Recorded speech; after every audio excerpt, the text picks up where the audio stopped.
The Terrible Two by Mac Barnett and Jory John. Illustrated by Kevin Cornell. Read by Miss Clabaugh. Chapter 12. The invitations went out 10 days later. They said, "Congratulations! You're invited to Cody Burr Tyler's 13th birthday party this Saturday at noon on the Yawny Valley Green. Bring presents." Important. This invitation is not a ticket to the party. Your ticket is a good birthday present. And I'm only inviting the cool kids, so don't go telling everybody. Shh. Secret. Be there or be lame. Also, it's a potluck, so don't forget to bring some food and drinks. And also don't forget the present. Make it good. The school hallway buzzed. Clusters of students huddled around in corners chattering. Some were looking over their shoulders. By the drinking fountain, Stuart was doing a little dance.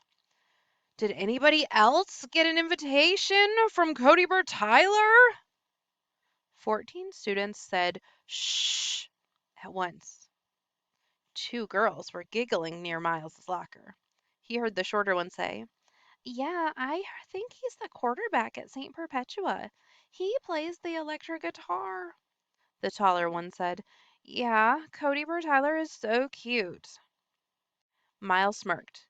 Cody Burr Tyler wasn't cute. Cody Burr Tyler didn't even exist.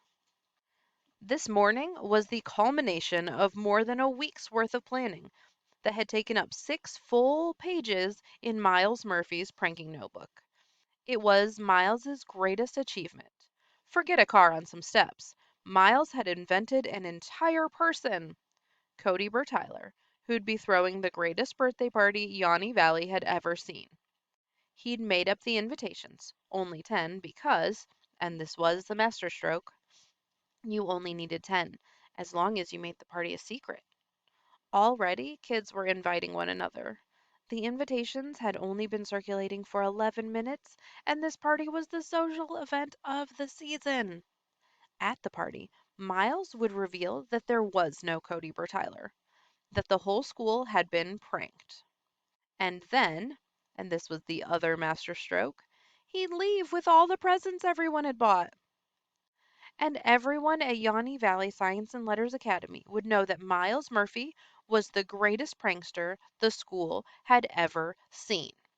He'd be a legend again, an even bigger legend than he'd been in his old town. Nobody had ever pranked an entire school before. Miles folded his arms and leaned against the lockers. He pictured the glory. It was perfect. "Good morning, buddy." Miles jumped. He turned around to Niles standing behind him. "Since we're school buddies and future life buddies, can I tell you a secret that I'm not supposed to tell anybody?" "Sure," said Miles. "I mean, this is a big secret. I could get in trouble for telling you." "Okay," said Miles. Niles leaned in close. "I got invited to Cody Burr Tyler's birthday party." "Who's Cody Burr Tyler?" Miles asked. "He's only the coolest guy in Yawny Valley," said Niles. "He plays football. He's in a band. Um, Niles looked down at the invitation. He likes lightning." "Wow," said Miles. "Sounds cool. Does he go to school here?" "No, I think he must go to St. Perpetua. Anyway," Niles looked both ways before continuing in a whisper, "do you want to come to the party with me?" I don't know. I wasn't invited," said Miles. "That's okay. Well, actually, technically, it's not okay because the invitation says that we aren't supposed to tell anyone. But, like I said, sometimes it's okay to do something wrong if it helps you do something right." "How is this doing something right?" "Becoming party buddies," said Niles. "Plus, you're new, and it'll help introduce you to Yawny Valley's vibrant social scene. Plus, Cody Burr Tyler gets more presents." Miles pretended to think it over. "I'm in," he said. "Great," said Niles. "Here." Niles handed over the invitation. Miles admired his own work. The warning bell rang, and a large reddish figure rounded the corner. Barkin. "You! Tuck in that shirt!" Barkin yelled. "You! Spit out that gum! You! Stop doing that little dance! All of you, stop huddling! Why are so many students huddling?" Miles closed his locker and started down the hallway. "You! Miles Murphy!" Miles froze. "Yes, Principal Barkin?" "Did you move my car to the top of the steps last week?" Miles sighed. "No." "It would make your life a whole lot easier if you just admitted it now," said Principal Barkin. "Every day that you wait, the more trouble you what's in your hand?" Miles put the invitation behind his back. "Nothing, Principal Barkin?" "Well, now I know that it's not nothing," said Principal Barkin. "In fact, I know it's something. Something you don't want me to know about." "It's just a piece of paper," said Miles. "I know it's a piece of paper," said Principal Barkin. "I saw that right away. But now I know it's not just a piece of paper. I found that out when I asked you about it, and you hid it right away. Yes, it's an old principal trick, Miles Murphy. Ask about something, and if a student hides that something, it's because he's up to something." "Huh?" said Miles. "Enough talking," said Barkin. "Hand it over." Miles didn't move. This wasn't part of the plan. "What is it?" said Barkin. "The plans to your next big prank?" Miles tried to look calm. "No," said Miles.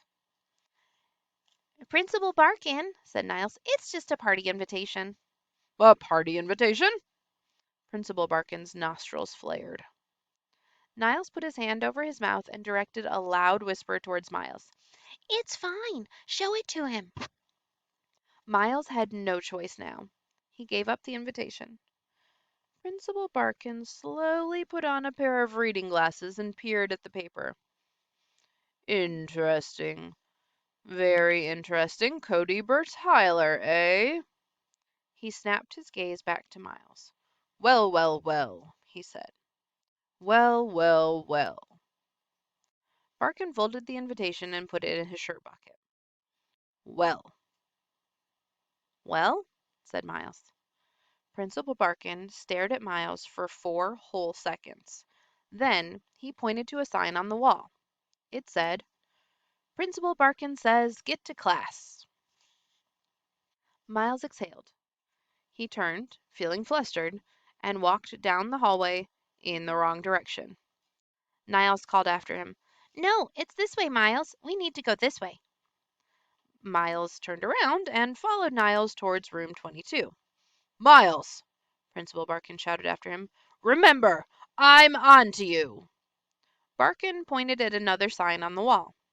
This sign hadn't been there yesterday. It said, "Principal Barkin says I'm on to you, Miles Murphy." Chapter 13.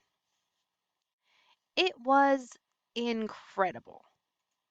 Miles didn't know the exact number of students at Yawny Valley Science and Letters Academy, but he had a pretty good feeling that every single one of them was here for Cody Bertyler's birthday party.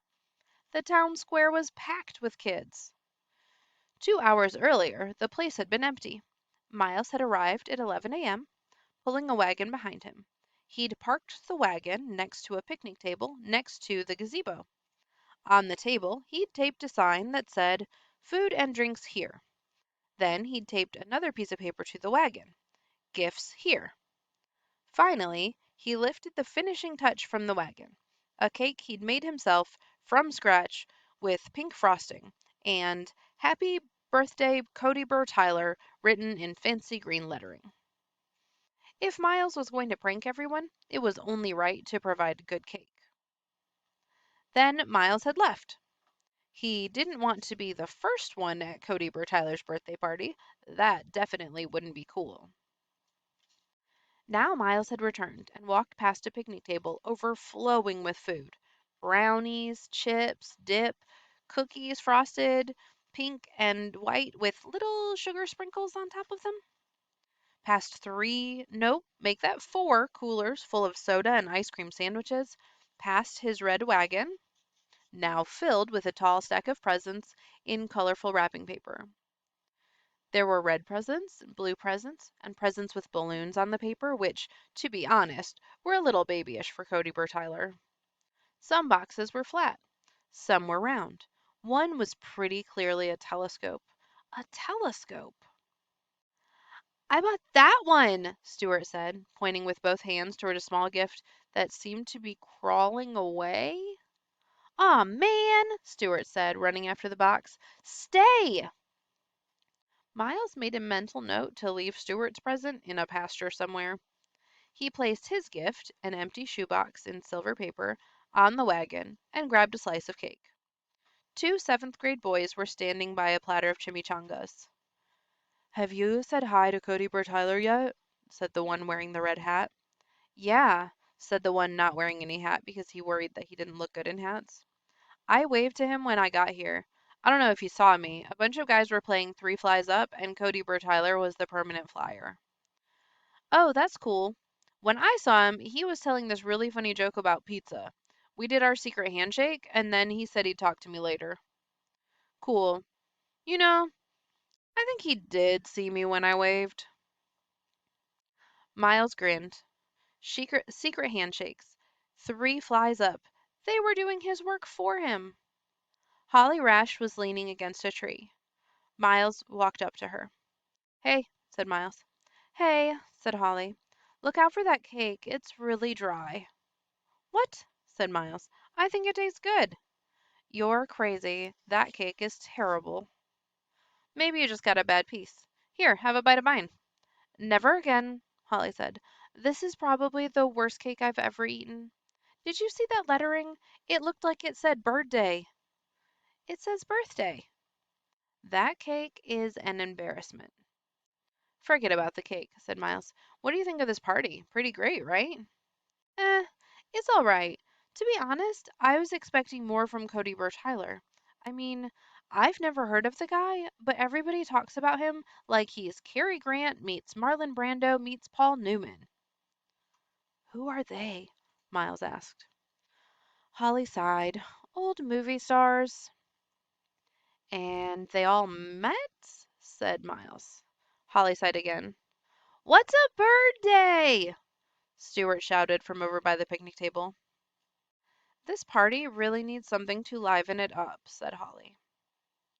"Hi, Buddy!" and "Hi, Holly!" A pair of tiny legs was the only thing visible behind a giant box that was waddling towards them. "It's me, Niles." "We know," said Miles and Holly at the same time. "Oh, I wasn't sure you could see me behind this box." They couldn't.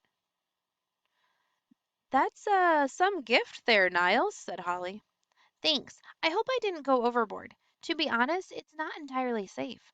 I can't really see when I'm carrying it, so I planned a route to the park that didn't involve crossing any streets. That's why I'm late." "What did you bring, Holly?" Miles asked. "I brought myself," Holly said. "I'm not going to give a present to a guy I don't even know." "What?" Niles's voice came from behind the present. "I went all out. I wanted to celebrate Cody Bertyler for being born, and also thank him for recognizing that I was one of the cool kids by inviting me to this exclusive party." Niles put his box down and, for the first time, saw the crowd that had taken over the town square. "Oh," he said. "Looks like someone shared the invitation." Niles shrugged. "Oh well, more gifts for Cody Bertyler, I guess." He adjusted his sash, which today said "Party Helper," and picked up his box. "I'm going to drop this off. Then, cake time." Miles checked his watch. 1:26. Almost time for the big moment. He excused himself and set off looking for a quiet place to prepare. On his way to an empty playground, he passed two girls he'd never seen before. "Do you want the rest of my cake?" asked one girl. "No," said the other. "I had some earlier and it was pretty terrible." "Do you think Cody is going to play his guitar today?" "I hope so. Did you know Cody Bertyler can crush a root beer can on his head?" "Really?" "Yep, with the root beer in it." "Whoa." Miles loved it. The prank had taken on a life of its own, and It was about to get better. Miles made his way to a creaky swing set and pulled a crumpled paper from his jacket's inside pocket. It was his speech, which he'd written last night when he couldn't sleep. It said, "Hello, everybody. My name is Miles Murphy, and I'm the new kid here in Yawny Valley. I'd love to take this opportunity to say happy birthday to Cody Burr Tyler. I'd love to, but I can't, because Cody Burr Tyler doesn't exist. I made him up. Yes, I'm sorry to say that this isn't a party celebrating Cody Burr Tyler's 13th year, but it is a happy occasion, the greatest prank that Yawny Valley has ever seen. Much better than a car on some steps. And so, there's nothing left to say but thanks for the gifts and enjoy the cake." The alarm on Miles's watch beeped. A cow mooed. Showtime.